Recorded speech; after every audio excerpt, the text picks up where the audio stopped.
Yung setup ko, basic pa rin. Gawa ng yung mounting niya ay ball pa. Ball mounting yung nakaipit talaga yung selfie stick. Parang nakaganyan. Yung receiver and then yung transmitter naman dito pa rin sa may helmet ko. Siya yung gumawa ng design ng logo natin. Ito yung favorite part natin. Mapuno na.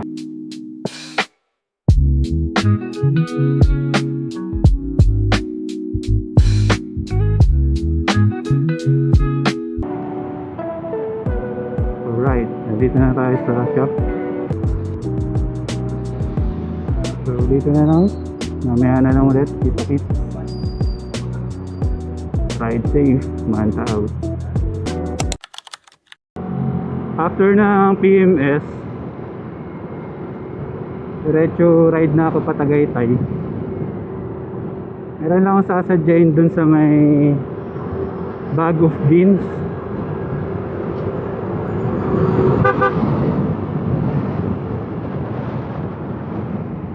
Gawa ng nag-request si Mrs. na magpabili ng kape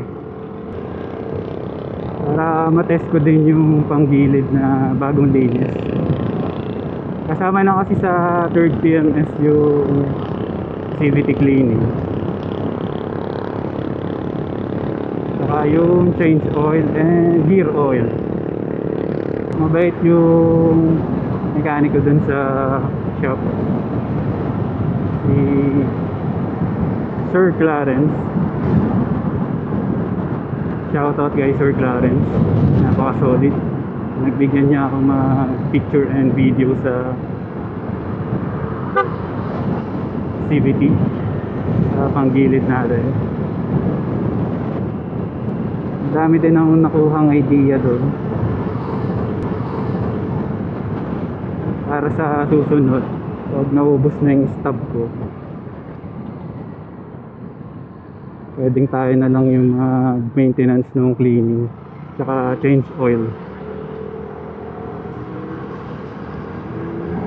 So from 5,400 kilometers, next PMS na for the 4th PMS ay 10,000 kilometer na.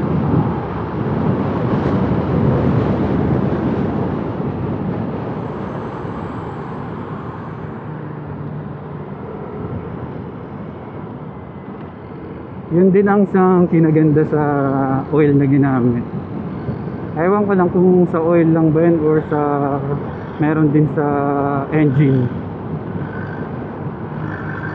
Meron din ba sa connected sa engine ng Vespa? Kasi 5,000 na, parang sa sasakyan na rin eh. 5,000 yung per change oil. Yung sasakyan kasi namin every 5,000 or 7,000, max of 7,000.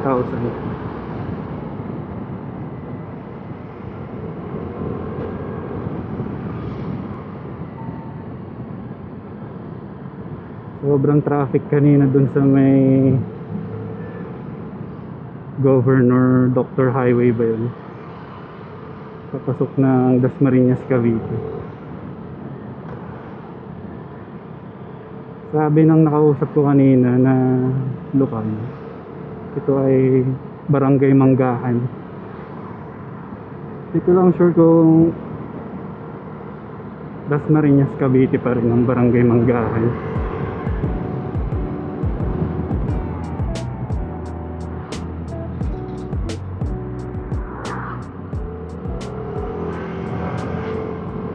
Okay din talaga minsan, hindi pala minsan, sundin yung maintenance ng mga sasakyan natin o motor.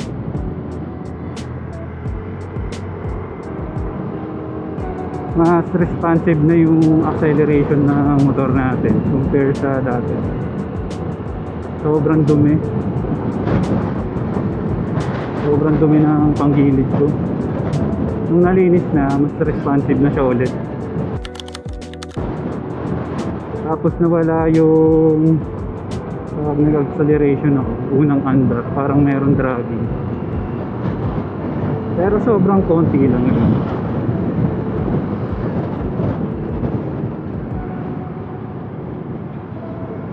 Tapos may times kasi na nag-choke yung engine. Sabi ni Sir Clarence, baka sa ano lang yun, first start. Yung kaka-umpisa pa lang, o sa umaga, pag start mo yung motor, nag-choke siya na parang mamamatay. Normal lang naman daw yun. Tapos nag-hard start din kasi ito. Akala ko nung una battery na yung may problema. Yung ano lang pala, starter na push button, madumi na. Ang nagiging cause kasi ng minsan na yun, yung pagka-car wash natin, pag nababasa yung mga electronics, yung contact or ignition, nagbi-build up ng dumi.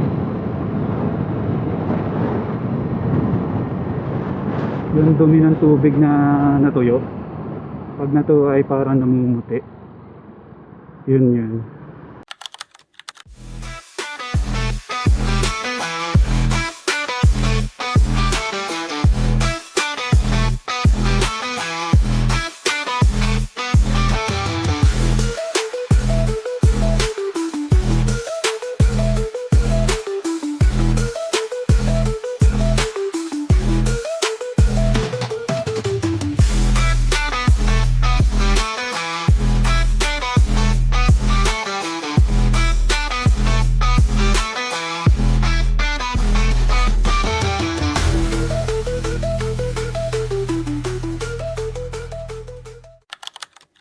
Tinanggal ko na rin yung gear ko na jacket, gawa ng sobrang daming traffic kung nadaanan kanina.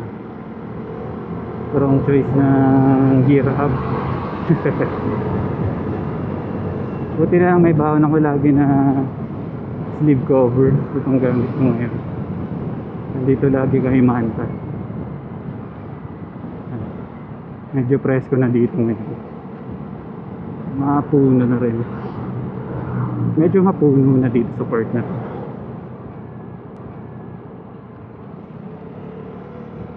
Panungyanan. Sabi sa school na nakita ko, Panungyanan na daw to. Yung area na to. Barangay Panungnayan. Let's go.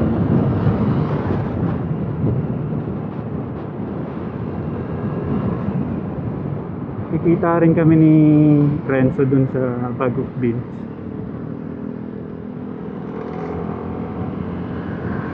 May project siya sa Tagaytay.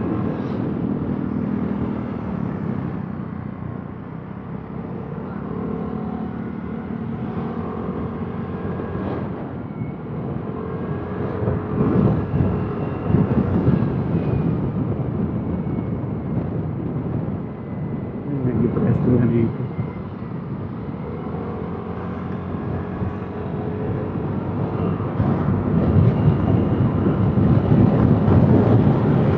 Yung masarap pag nagra-ride, pag nakalagpas ka na sa mga city or sa mga busy area na traffic, tapos puro building,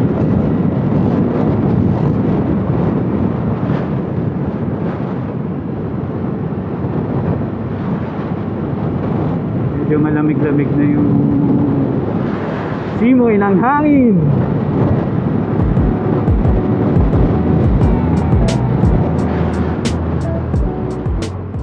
In-adjust na rin ni Clarence yung brake natin sa likod. Although na-adjust ko na yun bago ako pumunta. Kada PMS kasi isa yun sa gift nila na ina-adjust yung mga brake system.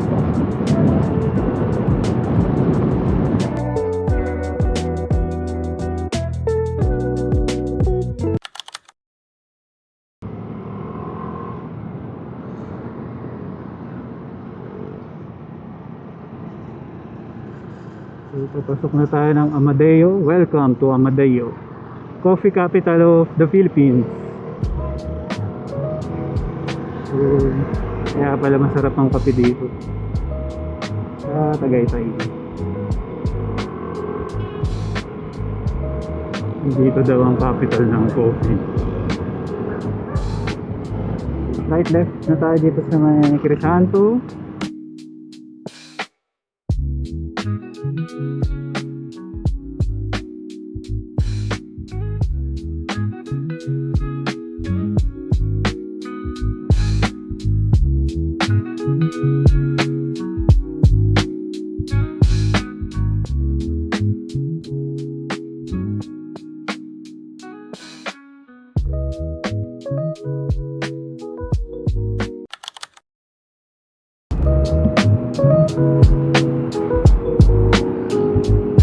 So sa part na to, konti na lang ang mga building, mapuno na. So kahit gano'n katirik ang araw, hindi mo masyadong ramdam yung init.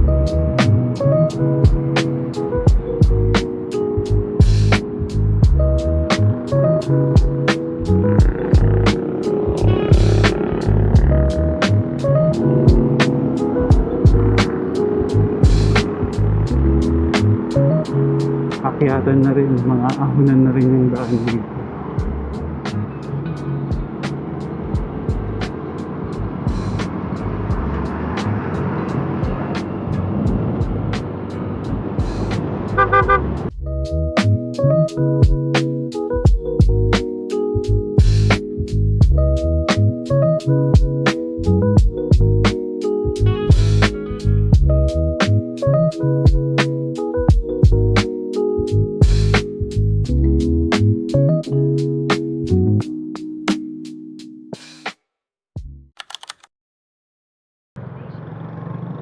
Dito na tayo sa Bag of Beans. Ayan.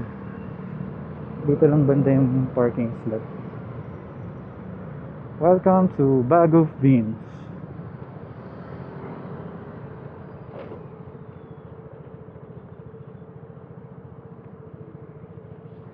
Yan yung entrada ng Bag of Beans. Saan? Sa dulo? Ah, dito. Dito yung parking ng motor.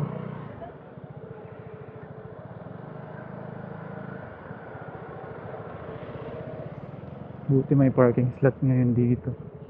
Nakaraan wala eh. Marating tayo ng 2:54 PM. So hanggang dito na lang muna tayo. Ride safe sa ating lahat. See you on the next vlog. Months out.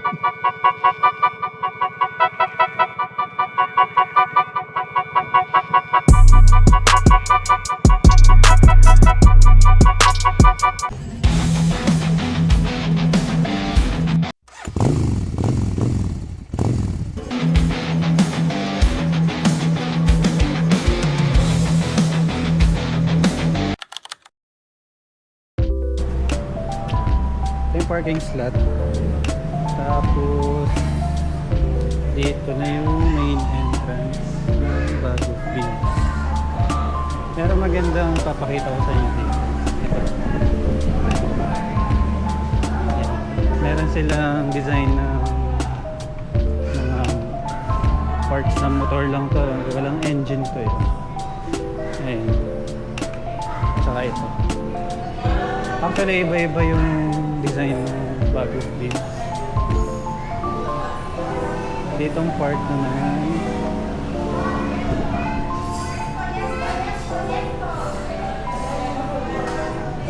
dito. Ayan. Dito yung mga beans nila. Kaya siya tinawag na Bag of Beans siguro kasi nakapack siya ng ganito. Dito tayo sa kabila. Hanapin natin yung hazelnut. Ito hazelnut. Ito yung favorite ni Mrs. na coffee beans. Yan, hazelnut. Matikman ko na rin yan. Masarap. May mga parts din sila dito. Mga ibang parts. Parts naging motor tuloy na parts. So ito, may mga snacks. Banana chips. Tapos tablea. Pwede siguro ito sa champurado. Ano kaya? And then, meron din pang ulam. San Sebastian. Yan, marami pang iba na biscuits.